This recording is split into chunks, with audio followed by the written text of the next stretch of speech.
I think a lot of patients are over treating their skin. We need to take a moment, help support that skin barrier function. When you do that, you'll tolerate your skincare regimen better. You'll tolerate your retinoids better. You'll also diminish sensitive skin. You'll reduce the risk of hyperpigmentation because the skin's not inflamed. You may know the name Obagi from your skincare routine, but today we're doing something a little different. We're peeling back the facade. We're diving into real skin, real science, and how it all intersects with identity. Yes, Dr. Suzan Obagi has done more than launch creams. She's defined how we treat skin as a living system across skin tone, culture, aging, and identity. We're talking wrinkles, digital filters, selfie anxiety, and what your dermatologist wishes you understood about skin health. What is one habit that you think changed your skin for good? I think the one habit that changed my skin for good is actually. Hi, welcome, Dr. Obagi. We are so honored and delighted to have you here. I feel like your name is such a staple in dermatology. I feel like I've seen videos of you and just you all over just different platforms. And so it just feels surreal finally being able to talk to you in real time. Thank you so much for being here. Thank you for having me, and I enjoy your podcast, and I'm looking forward to talking skin and skin health with you. We can geek out. It's our favorite topic. Mine too. So, yeah, we just want to get to know you a little bit more. I think that a lot of people are familiar with the name Obagi. And, we could talk about skin all day, but we want to know what you're like when no one's watching. Like, we want to know what your morning routine is like, even outside of skincare, or how do you unwind at the end of the day? Oh boy, that's a loaded question It because is. as yeah, as you guys know, when you have such a busy schedule, even your free time gets scheduled in between that. So I try as much as I can. Now that my kids are older, two are out of the house. One is here, but she's in medical school, so she's living here with us, and that's been a joy. So on the weekends, I get to wake up and have coffee with her. If it's a great weekend, I get three things done. That is Pilates, paddle tennis, and a nice hike with friends if I get to do that. That's how I unwind after a busy week. There's not that much time during the week to do all that. That sounds incredible. That's right up my alley. I love that kind of stuff.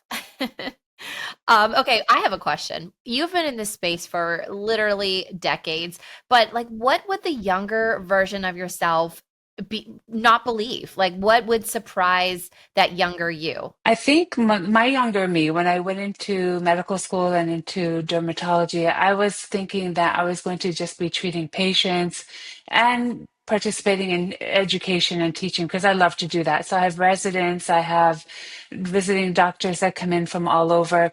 That's what my younger me thought. Little did I know that my patients really educated me about some of the things that we were missing in terms of skincare and developing products to help make sure that we can reach every skin type that's out there, every concern that's out there is what my patients taught me. So I didn't think I would be in the formulation business as well and putting together skincare products, but that feeds off my inner geek, which I really love science, just like you guys. I love getting into the nitty gritty of how ingredients work, how the skin actually ages, what the cells do. So I think I surprised myself by being here now. I know. I think sometimes, yeah, Lindsay and I are both like, what are we like? How did we get here? I was just gonna say, Mamina and I Yeah. can relate to that more than you ever know. Like, none of us took courses in medical school on, how to be a business owner, how to run social media. But like, here we are, and the world is so beautiful, and I feel very blessed every day. But yes, I mean, even 5 years ago, I can't believe where we're all at. So I can't imagine what decades further into the future will look like. So that must be really cool for you to kind of reflect back on that. It really does. And I also appreciate how you're very well rounded. Like your social feed, of course, shows a lot of like science and, things about skin health, but there's also stuff about travel, books, normal life. And what is something like off camera that you wish more people knew about Dr. Obagi? Oh boy. I think I think they somewhat gather it because a lot of my conversation with my patients is about my family. And that to me is probably the most important thing, even before work. So do love to spend time with family. And again, my kids are older, they're grown. So I really cherish the bits of time I get here and there. And of course, spending time with my husband as well. But I do think for everyone, the most important thing is that little bit of work-life balance we can find some way, somehow. Because otherwise you don't do any good to your family, your patients, your work, any of that. Yeah, I know that's something I feel like we all struggle with. But it's so important to just kind of step back and reflect, like, what is the most valuable thing in our lives, you know? And I always say if you're not taking care of yourself, there's no way you can take care of other people. You can't take care of your patients, you can't take care of your family, you can't run a business if you are not fully, filling your own cup. But on that note, one of my favorite questions that I love to ask my derm friends is like, if you weren't a dermatologist, what do you think you would be? And or what do you think you would do? The answer might surprise you. I'd probably be a carpenter. Oh, Cool. I am surprised by that. Like, That's elaborate. cool. I love to do things with my hands, and that's why a lot of my practice is procedural as well. And so I'm always, I have a scalpel, I have sutures, and I've got needles. But when I'm not at the office doing that, I've got my gardening tools. I like to put things together. And I'm not very good with any mechanical instruments like a drill or a saw or things like that, but I could learn. I was like thinking like orthopedic surgeon for a second because a lot of people compare them to carpenters. But yeah, no, I love that. It makes sense. We definitely use a lot of our hands in derm. And it's less gory than orthopedic surgery. It is. Oh my gosh, so much better. Okay, well, let's transition into more skin talk, because I know a lot of people want to know, some of your thoughts on this. So this is kind of like a rapid fire section. So, is there a favorite ingredient that you always use personally? Yes, as much as I tell patients, you must always use your antioxidants and your retinoids. The one I don't go without ever, ever, ever is my sunscreen. And I'm sure you guys would be Oh agreeing to yeah. some degree. Yes, that's like a non-negotiable. Every time well, not every, it rarely happens, but if there's a day I forget to put my sunscreen on, like I'm rushing out the door, I feel naked. You know what I mean? Like I Hmm. just Yeah. feel like, Totally. I don't know, like I don't have my underwear on or something. Yeah. Yeah. Yeah. It just doesn't feel right. Okay, I have an interesting one. Because there's a lot of things we learned when we were in residency and even after residency, but what's like the one skincare lie that you once believed before you were your, very brilliant, renowned self? I think the one thing I was made to believe was that patients with sensitive skin or darker skin patients are your do not touch patients. Those are patients we were told you can't do procedures on them, you can't give them certain topical agents because you're going to irritate their skin. And I think if you actually formulate the right products and understand what's causing the skin sensitivity, how to combat that, or what's going to put a patient at risk for hyperpigmentation and how to either minimize that or mitigate it should it happen, you can treat everybody that comes in your door. I like that. And I think that it's encouraging to hear that too. Because yeah, I think that there is a lot of fear around treating people with sensitive skin or skin of people who are at high risk for like hyperpigmentation.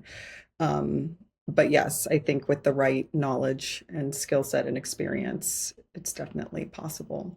Absolutely. And these are patients that are oftentimes neglected. Mm-hmm. Mm-hmm. Yeah. So that's a great point that you're bringing up. Okay. What is one habit that you think changed your skin for good? I think the one habit that changed my skin for good is actually how I really make sure that as much as I can, I've got an antioxidant on board, either topically and at the same time for your internal systemic health orally as well. And I think, as we know, the skin is the largest organ. So when you're applying an antioxidant topically, that's wonderful. You're building that reservoir, but your skin also has to feed off of what's happening inside. And having a really good antioxidant rich diet, and you're eating lots of colorful fruits and vegetables, does change your skin for the better. I'm sure you guys can pick it up when you look at your patients. You can detect who eats a healthy diet, who doesn't, who's taking care to put antioxidants on their skin. For sure. Or people like their lifestyle too. I mean, if they exercise, if they smoke, if they vape, like that is, I mean, it's obvious when someone walks into the door what they're doing, not just with their skincare routine, but their lifestyle too. Yeah, definitely. Like we think a lot of like oxidative stress is external, like UV rays, but there's so much internal oxidative stress from, yeah, processed foods or like stress. So it's good to have that internal antioxidant reserve. So I love that you said that. Well, we call it inflammaging now.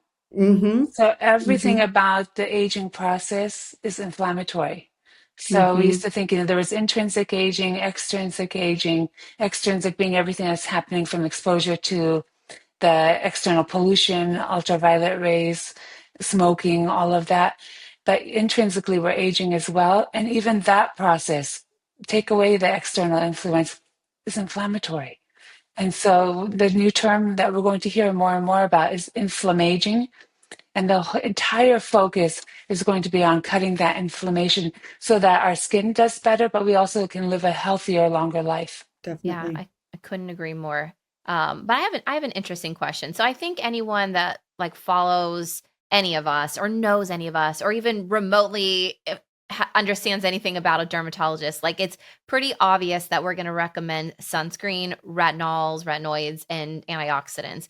But what do you think is the most underrated skincare step for all patients? I think the most underrated thing for patients right now is barrier support because we do focus a lot on antioxidants, which is great, sunscreen, like you mentioned, to prevent further damage, retinoids. But I think a lot of patients are over treating their skin and they're doing multiple steps that they might not need, or at a young age, they're being influenced to do that.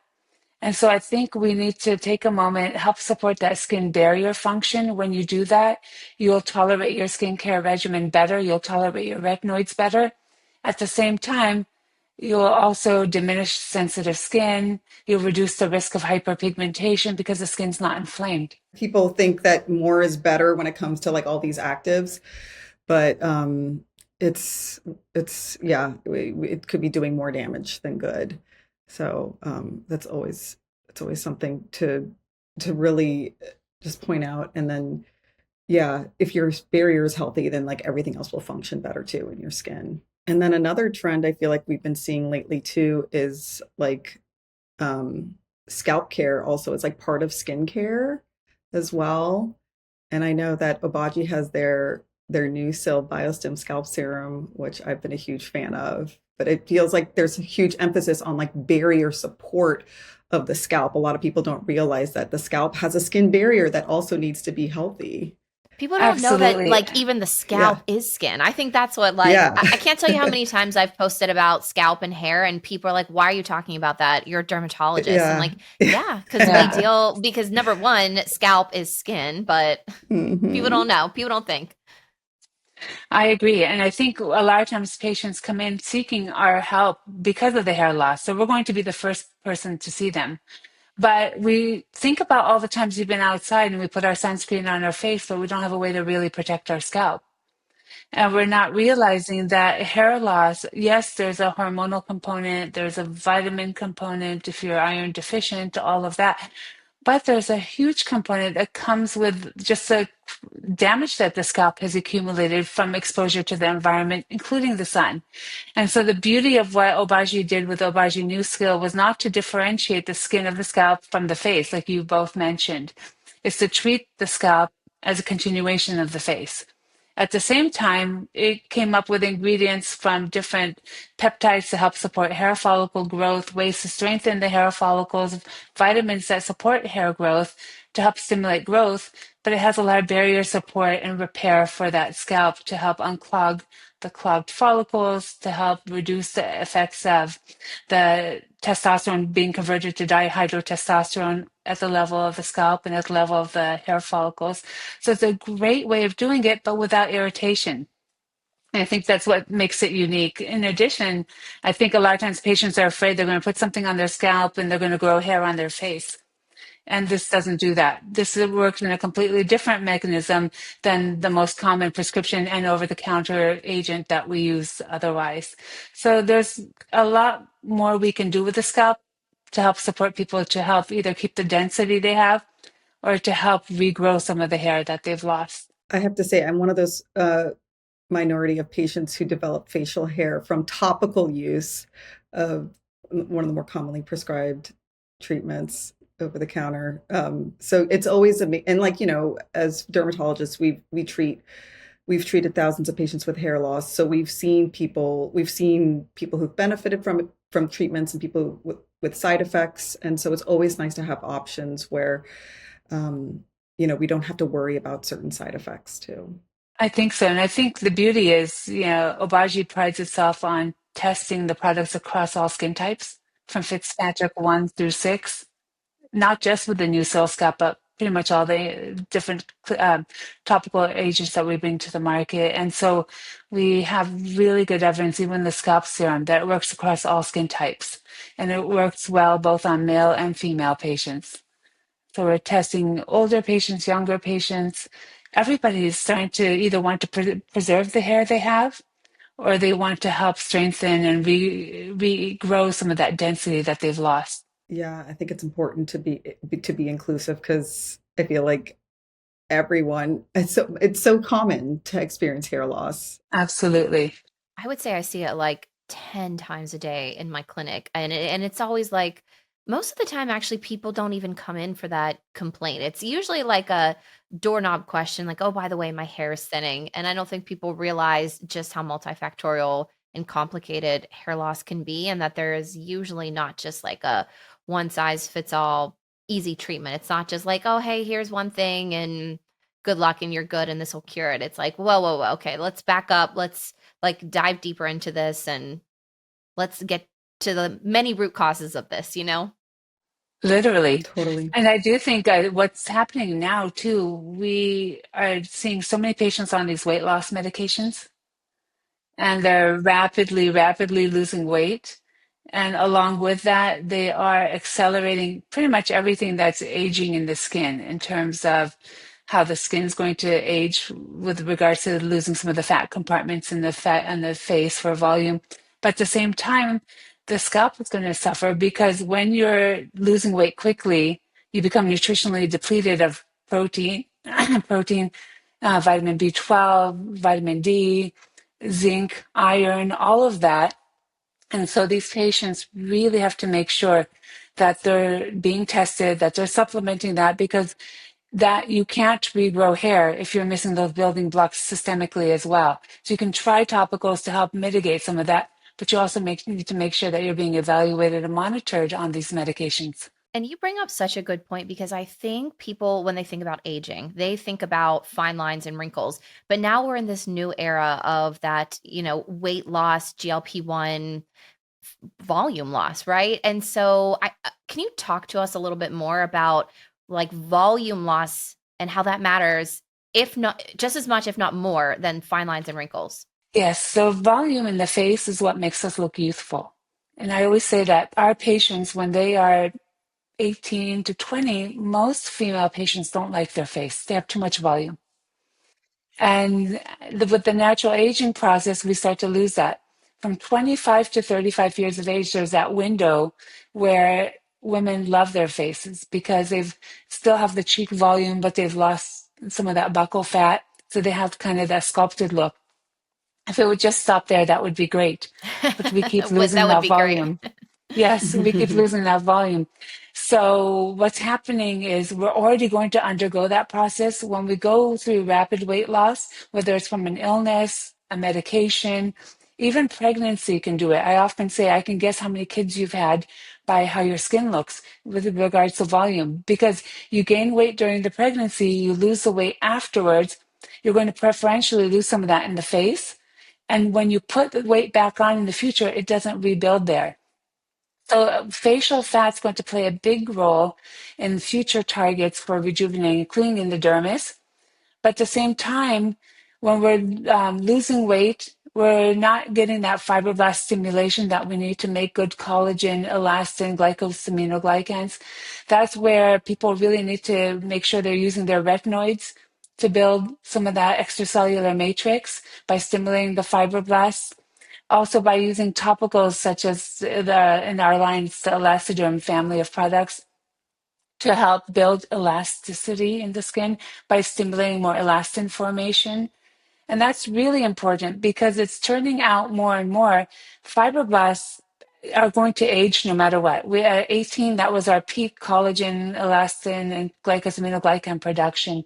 And those fibroblasts undergo senescent aging very quickly, especially with ultraviolet damage, environmental damage. And they start producing less of all that good stuff, but they also start producing enzymes to break down the extracellular matrix. So it's a double whammy. And that when that happens, they're no longer in contact directly with collagen and elastin fibers. It turns out that is such an important factor for the fibroblasts not to become senescent. So we really should be building collagen, elastin, and more extracellular matrix to make sure those fibroblasts stay in contact with those fibers and actually keep their cellular communication properly. That may have been way too much science. No, I think that's so important. And I'm a huge fan of the Elastoderm line from Obagi. Can you explain like what is it in that line that further contributes to that extracellular matrix and Yes. collagen? So there are lots of proprietary complexes in the product lines that we have. In this one, it's a bimineral complex, and it's a way of helping give the skin kind of the building blocks it needs to build that elastin. So, a lot of times people are saying, well, how about if I just ingest collagen? Unfortunately, we know you ingest collagen, your stomach's going to break it down and break it into amino acids and then distribute that through the body. Here, we're giving kind of those kind of building blocks early on, but putting it topically on the skin and allowing the skin then to support more elastin production. Okay, almost kind of like peptides in a way. Yes. So I do think we're going to see if people can really make sure that they're keeping their elasticity going, using a good retinoid to keep building the other proteins in the skin, like the collagen and our glycosaminoglycans, which are hyaluronic acids. We're between the two agents, you're going to really fare much better with the aging process. Why is it though? Like I've always wondered this, and I probably should know this as, a dermatologist. I've never really looked into it though, that we like lose so much volume in our face and like our fat atrophies there while our body fat accumulates. Like it just doesn't seem fair. It's, It really yeah, isn't. yeah. And that's the downside. And you see all these very fit patients that come in that are very, very thin, and their skin doesn't look as healthy as the patients that come in that are a little bit more plump. And there is something to be said about having that fat layer in your body as well as in your skin, because when you don't have it under your facial skin, you're truly starving the dermis and the subcutaneous fat from the healthier cells that need to be there. So it turns out there are adipocytes in the dermis called dermis adipose white tissue, or white adipose tissue, I should say, so DWAT. These dermal white adipose tissue are made by stem cells in the dermis that can help build fat there that stimulates then more hair follicle growth. They can help make sure that the fibroblasts are working properly. They can also differentiate into fibroblasts. So these are stem cells that are multipotent, so they can turn into fibroblasts and help build more of that extracellular matrix. But when you are very, very thin, those stem cells aren't able to make as much of that, or they're just not stimulated to be making as much of that robust fibroblast extracellular matrix that they do, and they're not making the fat that they need to help support a healthy extracellular matrix. So it's really interesting. I try so hard to convince my patients, please go home and just gain 10 pounds if you can, knowing it's not going to go to our body. So I should say it's going to go to our body, not to go to our face. But sometimes there's a trade-off for that that's healthier for your skin. So yes, we want to look good, we want to be fit, we want to be thin for the most, a lot of patients will say that, by trying to convince them that there is a balance there. And our fat is also very metabolically active. It functions in the role of estrogen formation as well as our sugar metabolism. So sometimes you need some of those hormones, the estrogen especially. The fat's a great repository for that. And I think this is going to be a very unpopular opinion, but it's the truth is that, you look at, patients who are runners and they do look significantly older compared to, everyone else because of several reasons. They're just much thinner. They have no facial or body fat, and then they're outdoors all the time. So, and then especially if they're like long distance runners, it's just the unfortunate truth of it. So you have to find that balance if those things matter to you. It's so true. And you'll see they're the ones that burn through fillers very quickly. They're the ones that don't hold on to it. Eventually, they start burning through their neuromodulators very quickly as well. So the body, I think when they're much thinner like that, it almost is in a panic mode or an inflammatory mode, and it just doesn't know how to hold on to things very well. And by supporting it with a little bit of volume, it's actually a good thing. If we can somehow convince people, it's so difficult. It's so difficult. And then, like you were saying, I wish we could make the fat in the face multiply. But you know what we do on a lot of patients? We can take fat from other parts of their body and put it up into their face and help build some of that volume. And we have a new injectable that's out there that can be used to help build more fat by injecting the extracellular matrix that fat needs to come in and populate. Yeah, I like this conversation because there's so much emphasis on like, yeah, like losing weight, being trim, and all these things. And there's a happy medium. There's a role that fat plays in our bodies. So thank you for bringing that to attention. Absolutely. Was going to also ask you because you touched on this earlier, just the importance of how much Obagi plays with making sure that it's inclusive and really treating all skin types. What do you see that still shocks you about how dermatology handles diverse skin? I alluded to it a little bit earlier in that if you talk to most general dermatologists, and I know that because I get a lot of patient referrals from my colleagues in town, and I'm very grateful that they feel comfortable sending me their challenging patients. But anybody that is at risk for hyperpigmentation, or like I mentioned before, with severely sensitive skin, a lot of times they get turned away or they get referred out. And I'm happy to be here to be able to get those referrals so I can help treat these patients that have been turned away. And I think what really brought Obagi to the forefront and made it the gold standard that everyone compares to is its ability to deliver transformative skin results, skin rejuvenation. And that means truly taking the most challenging melasma patient or a patient with post-inflammatory hyperpigmentation and developing a system approach that layers the key ingredients because one product can't do everything. So it starts with a couple different steps, but as much as we want to simplify that for many patients, when you have a severe issue like hyperpigmentation, you have to sometimes just bite the bullet and do these multiple steps, but the results are unparalleled. And it's one that we've tested again across all skin types with very good clinicals to support it. And that makes me really proud. Yeah, I mean, I'm personally a huge fan of the New Derm system. We've been selling in our office for a very long time. And I feel very confident whenever somebody comes in with hyperpigmentation. I'm like, and they've tried different things and one active here or there. And it's like, no, you just got to use everything. You got to use this whole system. And I like how it's also numbered. So it's like very easy for patients. And I do feel comfortable recommending it for all skin types, which is huge. I'm glad because a lot of times, we want to be able to do a peel on these patients or lasers on these patients, but without preparing the skin correctly, they're going to be at very high risk. So by preparing the skin in advance, and that's something that shocks me. I think a lot of times, especially when patients don't go to a physician-based office, they may be going to somewhere where there's no physician on site to supervise how these patients are treated. People jump to procedures too quickly. And that can be a disaster, especially if someone's prone to hyperpigmentation or burning with certain lasers. So I think taking a moment, reflecting on the patient there, doing what's in the best interest of them, and pre-conditioning their skin prior to any of these procedures, get them through the procedure afterwards, post-treating them correctly for several reasons. Again, to minimize complications, but also to enhance results. Because when you're boosting the skin, like with a retinol or a retinaldehyde product, like the retinol plus PHA or Redivance, these build collagen and elastin. You're going to get better collagen building if you're doing HIFU or any kind of fractionated laser or peels that rely on the ability of the skin to come in and repair.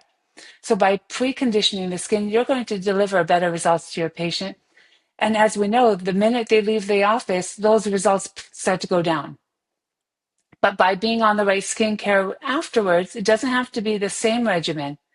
There's a great way to maintain the skin afterwards that's not so complicated, but they'll help prolong the results. And I think when I explain that to my patients, they understand why we say do this before you do these procedures. And the more they do at home, the less they have to do in the office, which in my office, I'm totally fine with that.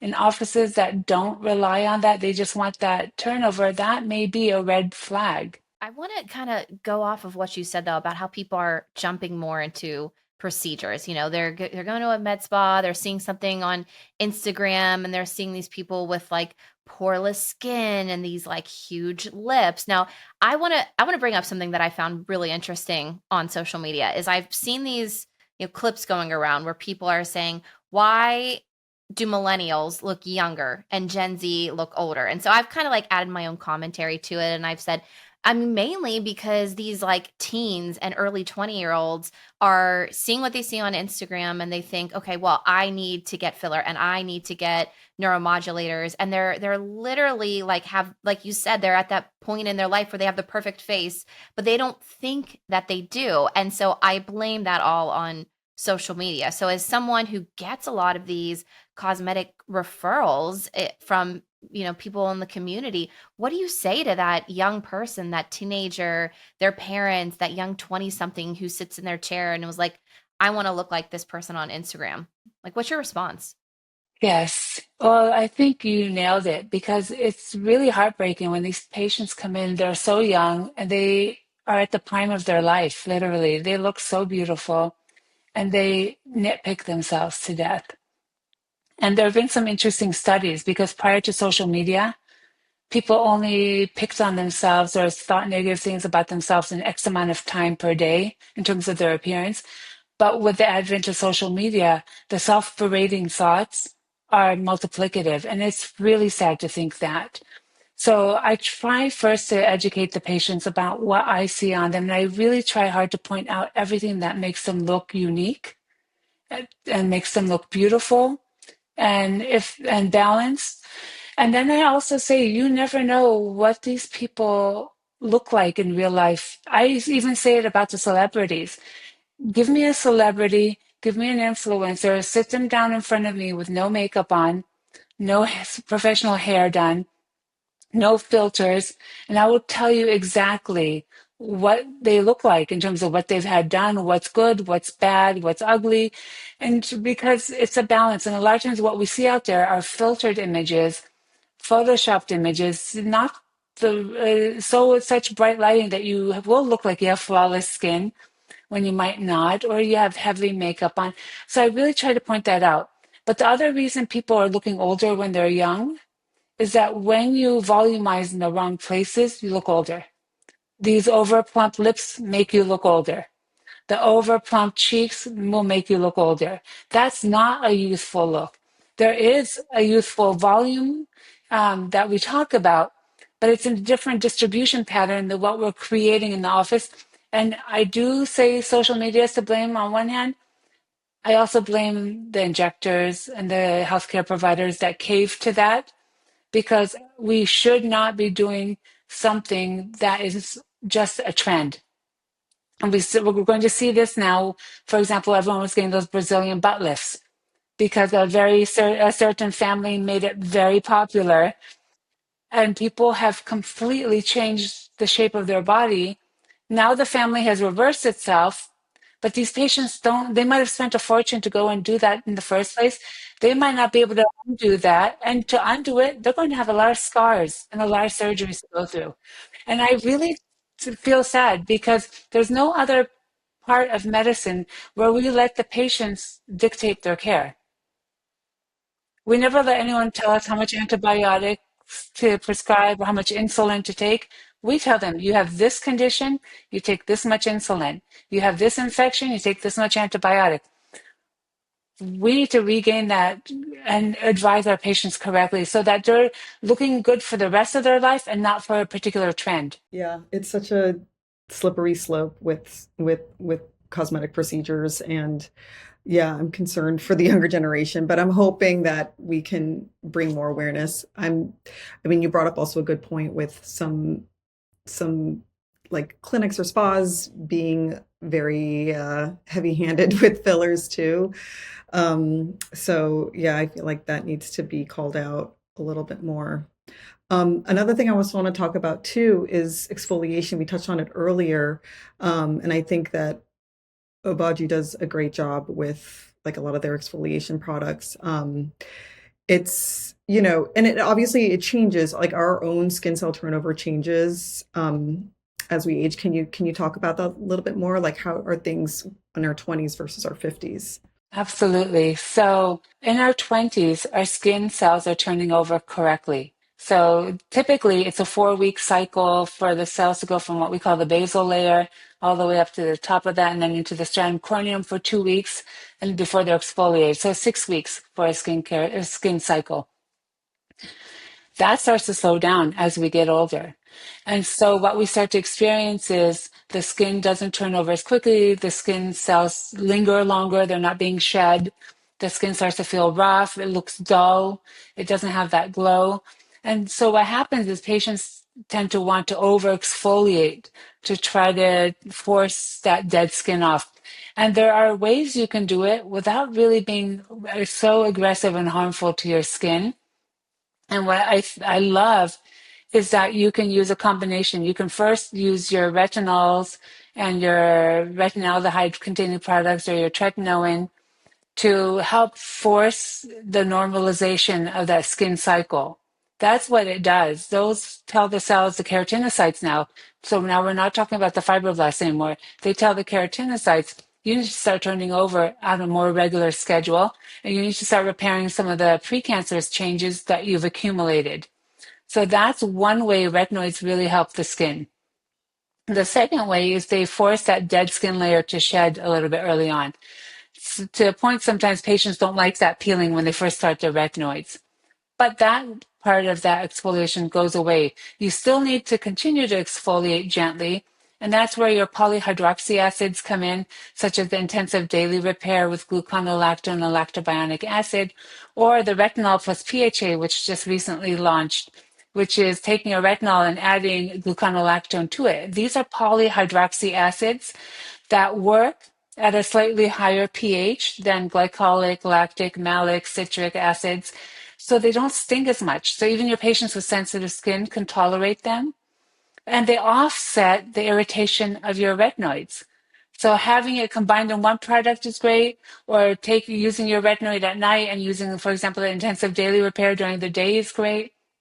But they also allow your retinoids to penetrate deeper. They allow your antioxidants to get in deeper.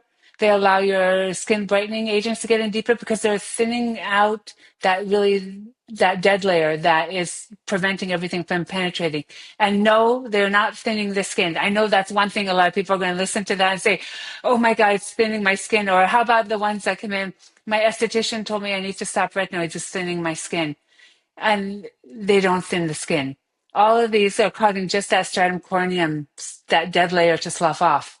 Yes, I If hate we that. I thinned our hate that skin that lie. easily, I It's the know. worst. It's yeah. so pervasive. Yes. And I'm like, okay, so they'll say I looked it up and it makes my skin thin. I'm like, but I'm the doctor. I'm telling you to use it. Okay, I have a I want to I'm sure you get so many cosmetic consults. Like people want to know, what's that process look like? Like, what's going through your head when someone sits down and they're like, listen, I want to look like myself, but better. Because I think this all the time. I'm like, I just want to look like myself. I never want to look weird. I don't want to look different. I just want to age better. I mean, how do you decide between volume, tone, texture? What is going on in Dr. Abaji's head? We need to know. Oh, that's a loaded question. I'll tell It is you, a I loaded phrase it. question. Yeah, I phrase it to the patients as the 5 R's of aging. And so I tell, when I have a patient come in, first, I'm very grateful when a patient comes in at a younger age because I know if I can reach them on some level, I can make them look good the rest of their life without ever looking artificial. So that's from that standpoint, I thank the patient the minute they come in. So if I have a patient that comes in all the way until their mid 40s, I am so happy to see them because I can make sure that they're going to look really good. But I love every patient that comes in. And actually, I get the most excited when the patients come in with the absolute worst damaged skin, because that's when I'm like, let me get my hands on you and let me tell you what we can do to fix it, but make you look natural. So I tell the patients, this is going to be a process. I'm going to lay out a road map right here. And we don't have to go from point A to Z overnight. We can go from point A to point B to point C slowly. So I'm not going anywhere. I'm not retiring anytime soon. Let me lay out what you need. So, and I tell them it's the 5 R's, because at some point in your life, you're going to need something amongst all of those. But right now, you might only need one or two. The first one is to resurface the skin. And that could be simply with a very good skincare regimen. So my younger patients may not need lasers and peels and procedures. They just might need to take time morning and evening to put on a good skincare regimen. But for the ones that have more damage, I'm going to be doing chemical peels or laser resurfacing or microneedling, things like that to really erase decades worth of damage and bring out healthy, fresh skin. Second R, I'm going to relax overactive muscles. And I don't mean freeze anyone's faces. I like to make sure that they're still moving. Like I can move here and I can frown if I really try, but I just put the smallest amounts of neuromodulators in to help them kind of relax the muscles that are overactive, but still look natural. And we want to refill lost volume. So if they've experienced volume loss, we will target those key areas. It doesn't have to be a lot.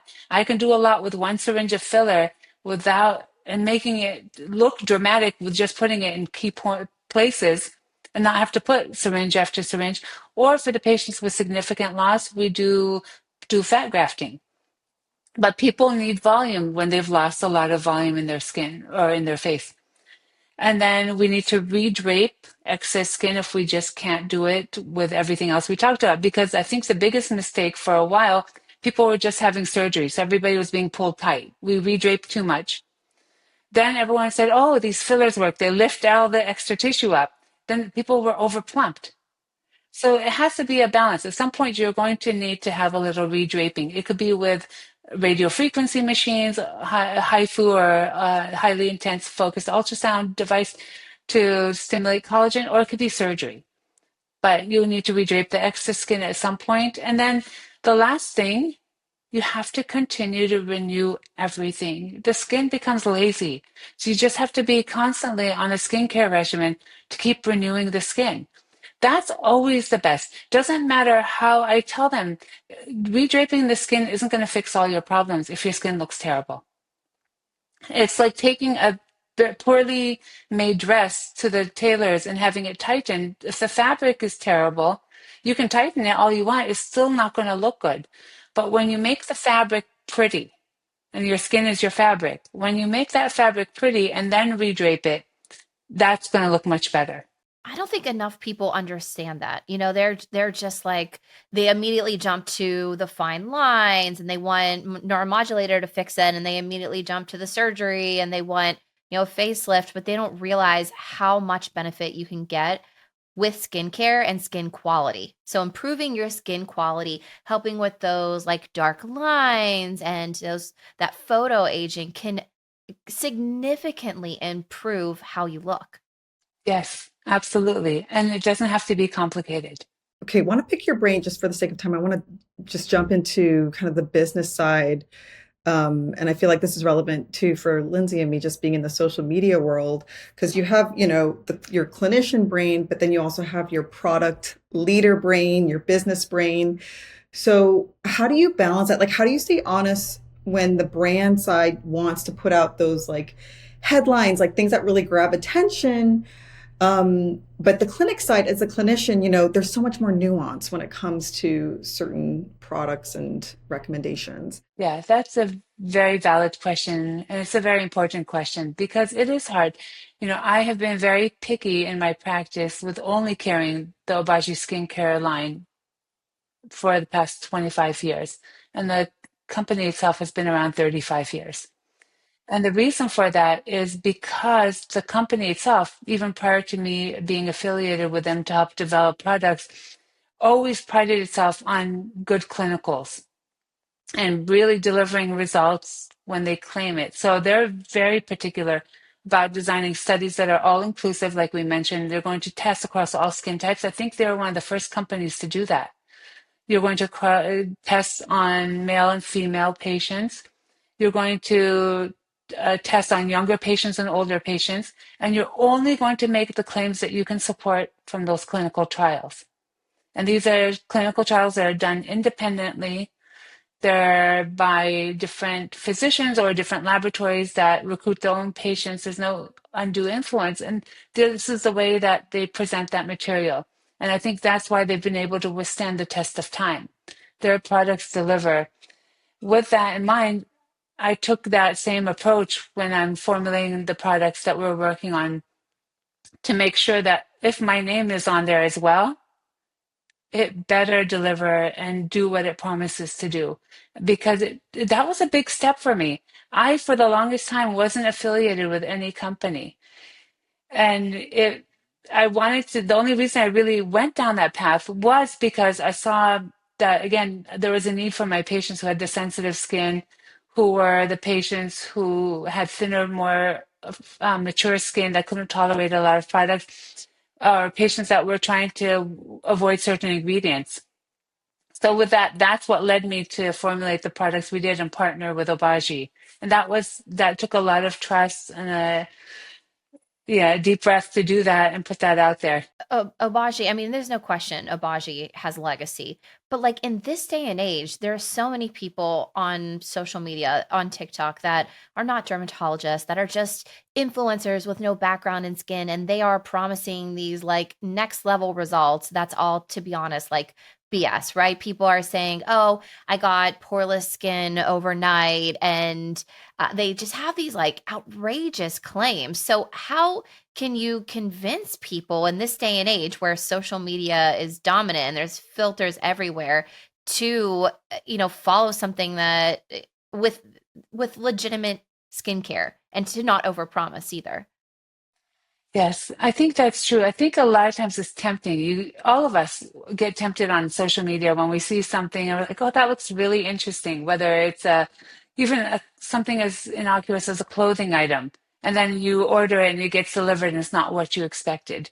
It's the same with the skincare products that sometimes are promoted. We know as dermatologists that you can't transform skin overnight. I mean, to literally see clinical improvement in the skin, it's going to take a couple weeks. It really takes a full 6 week cycle to see that first step of improvement, a second and a third 6 week cycle to really see the impact. So I think we can try our best to use our voices to counter some of the misinformation that's out there as much as we can. I also think there's a lot of younger patients now that are starting to realize that and to decipher truth from fact and are coming in to seek help from a professional that rather than by what they're seeing online. And unfortunately, sometimes those consumers are just going to have to learn the hard way, spend the money on the product that doesn't work, and then come back and say, I should have listened to my friend or my mom or my grandmother and gone and seen the doctor first. Yeah, I'm seeing a resurgence in like listening to grandma. Like people on TikTok are saying like I just should have listened to my grandma. She had like a more, simple skincare routine. She focused on barrier repair. She was not doing all this like crazy, TikTok trends, and she aged like fine wine. So, wait, I have a question though. Like, speaking of these outrageous claims, what is the one that you hate the most? Like, what just like gets under your skin as some outrageous claim that you've seen in the skincare aisle? Oh, goodness. I think the one that really scares me from a safety standpoint are the products to remove lesions on the skin. Oh, Ooh. And I've yeah. seen the consequences Oh, of yeah. that in I my know. Yes. office. Me It's too. How terrible. patients are getting suckered into buying these products to apply at home to remove skin tags, to remove moles. We don't even know if they're accidentally treating melanomas and masking a cancer that can come back and kill them. And they're treating themselves. And unfortunately, you're seeing it, I'm seeing it, we're seeing scars. The chemical acid eats through the skin, it damages the surrounding skin, and now their scars are 10 to 20 times larger than what they were trying to treat. We have really good ways in our office to treat with very little risk of scarring. And that's one trend that just drives me crazy. All the DIY projects, the do it yourself home peels, the do it yourself It's gets scary. microdermabrasion. Yes. There was a DIY patient, food peels. This is the yes, worst. there was a person, I don't want to say patient because she wasn't a patient. It was just a consumer online that did a do it yourself fat injection and died Oh my God. from That's, injecting bovine fat or cow oh my fat. God. I can't even imagine. This is like, So these are do it people's, yourself. yeah, not even just your skin. This is your life, your Hmm. face, Absolutely. Absolutely. So that's the Gosh, one thing that bothers me. We need to take leadership again. We need to make sure that people realize they need to be checking with their physicians before they go down this path of listening to the different influences. And there are a lot of good influences out there that actually do deliver good information. So I'm not trying to cast a wide net here at all, but it's the people that prey on the patients or consumers that bother me. I know. Thank you for bringing that up because it is still so pervasive, just all this DIY stuff that's causing harm. Well, we're getting close to the end of the hour, but I wanted to ask you this question just because I feel like you're in the trenches with the latest research with product development. What do you see in the future of skincare? Like in just briefly, like in one sentence, that might also be a loaded Oh, question, but no, I love it. I was just actually in London at a symposium and I gave them the teaser for what's ahead for 2026 and 2027, both in the realm of Obagi products, but also in just the overall approach to anti-aging. So we're going to hear a lot more. We talked earlier about inflammaging and how basically oxidative stress is at the root cause of every aging process in our body: brain, heart, skin, liver, kidney, everything. And so to combat that, that's one aspect. So we always stress the antioxidants, and there are better and better antioxidants that will be coming out. But the other aspect of anti-aging is going to be the whole realm of regenerative medicine. And that is really trying to biohack the skin cells in a way that's safe, because we don't want to, for example, we don't want to eliminate 100% of inflammation in our body, in our skin. We won't fight infections. We won't be able to monitor cancerous cells. So there has to be a balance. So a way to offset that balance for the positive, and then at the same time making sure that we're stimulating the skin cells to feed the energy cell, which is the mitochondria, the organelle. It's the powerhouse of the cells. So we're going to see a lot coming out about making sure that mitochondria can make more of its NAD, or by giving it the building blocks to make NAD. That's a little teaser right there, in a way that works, because putting NAD on the skin by itself doesn't penetrate, right? That's the other thing you're going to see. You're going to see a surge of products that sound good, but they're not going to be able to get into the skin. We're going to work on ways of causing the cells to undergo better autophagy and mitophagy. That means when you're in REM sleep, that is your best time that your body goes in and cleans up damaged proteins, used up proteins, and repairs itself. That's called autophagy. When it happens at the mitochondrial level, that's mitophagy. And there are ways now, and it's a matter of getting the right ingredients together that you can improve mitophagy and autophagy, and that will make the cells live a little bit healthier and longer. So it's about health span more than it is about lifespan. We don't want to age and live longer. We want to look good. We want our body to look good and function well so that we can enjoy living longer. That's given us all a lot to think about. I think we're going to look back, 10, 20 years from now and be like, we were just in the, stone ages of skincare. Like, I think we're just going to come so far from here. But, we're wrapping up the hour. I just wanted to say thank you so much for doing this. Like, it is an honor. And where can people find you if they want to learn more about you, your line, and what you do? So I am on Instagram at Suzan Obagi MD. And I am in practice. I have two practices in Pittsburgh. I'm affiliated with the University of Pittsburgh Medical Center. And so I do have patients that fly in from all over and we do consultations.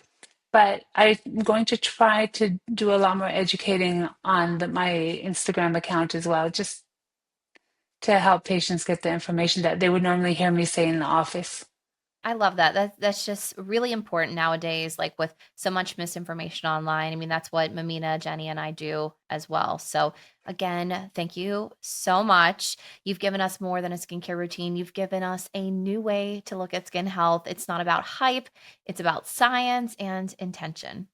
Yes, no, like we said, it's an honor, and we really appreciate your honesty, your perspective, your voice in this space. I feel like you're such a good role model for other derms and doctors. Thank you. Thank you very much. If you enjoyed this episode, please like or comment on Apple, Spotify, or YouTube, and stay tuned next week for our next episode. Thanks for tuning in. We'll see you next week.